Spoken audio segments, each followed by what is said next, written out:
Hello, et vous les amis, salut, c'est Sébastien sur Actualia, on YouTube et www.actualia.fr. Alors, vous savez que sur Actualia, je vous parle souvent de voitures électriques. Et je vous parle souvent qu'il y a des problèmes, entre les problèmes d'incendie, les problèmes de panne, les problèmes, si vous avez une panne, justement, eh bien donc en fait pour la réparer, les problèmes avec les assurances, les problèmes avec les ferries, les problèmes avec les parkings, les problèmes... Waouh! Voilà, les problèmes pour les recharger, les problèmes de tout. Les problèmes de la montée de l'électricité. Et donc, on apprend une grande marque quand même dans l'automobile. Eh, on parle d'Audi, les gars, là. C'est pas n'importe quelle marque dans le domaine de la voiture. Eh bien, Audi, donc e-tron GT et RS e-tron GT, rappel massif pour risque d'incendie de la batterie de plus de 2000 modèles Audi e-tron GT et RS e-tron GT sont concernés par un rappel en France en raison d'un problème de batterie qui pourrait augmenter le risque d'incendie. On a vu ces fameuses voitures brûler toutes seules. Vous allez me dire si c'est dans la rue à demi-mal, mais quand ça peut être dans votre garage, et bien donc, c'est déjà plus problématique. Ou par exemple dans un ferry où vous avez vu, on a vu des bateaux couler parce que le problème d'un incendie d'une voiture, eh bien d'une voiture électrique, c'est très dur à maîtriser et c'est très toxique. En plus, vous voyez par là, pas très écologique. Donc ce rappel qui touche un large éventail de produits de véhicules entre janvier 2020 et février 2024 a mis en lumière un nouveau défi pour le constructeur automobile allemand. Le problème, donc, ça réside dans un composant logiciel qui gère la charge de la batterie. Un dysfonctionnement de ce composant pourrait entraîner une surchauffe de la batterie, avec un risque potentiel d'incendie. Bah oui, ces petites bébêtes, si vous les faites trop surchauffer, surtout avec les recharges rapides, eh bien, ça peut prendre feu. Ou alors, il suffit qu'il y en ait une défectueuse, ça peut prendre feu aussi.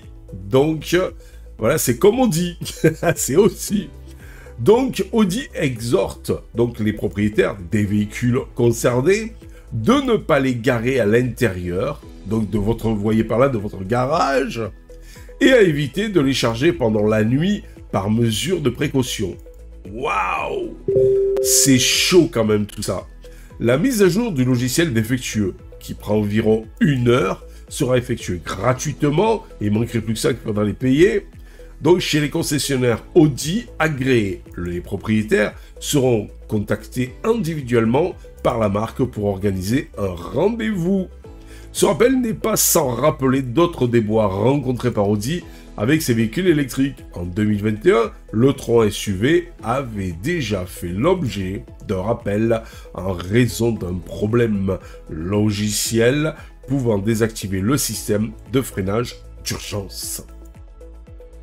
Ces rappels successifs ternissent quand même un petit peu, faut dire ce qui est, l'image de la marque allemande qui peine à se hisser au rang des leaders du marché des véhicules électriques face à des concurrents tels que Tesla ou Volkswagen.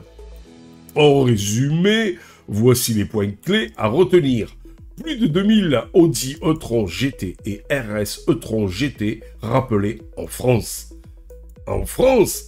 Mais alors dans d'autres pays, ça doit être aussi peut-être le même problème. Waouh! Chaud pour Monsieur Audi, très chaud. Risque d'incendie, donc risque d'incendie de la batterie lié à un composant logiciel défectueux.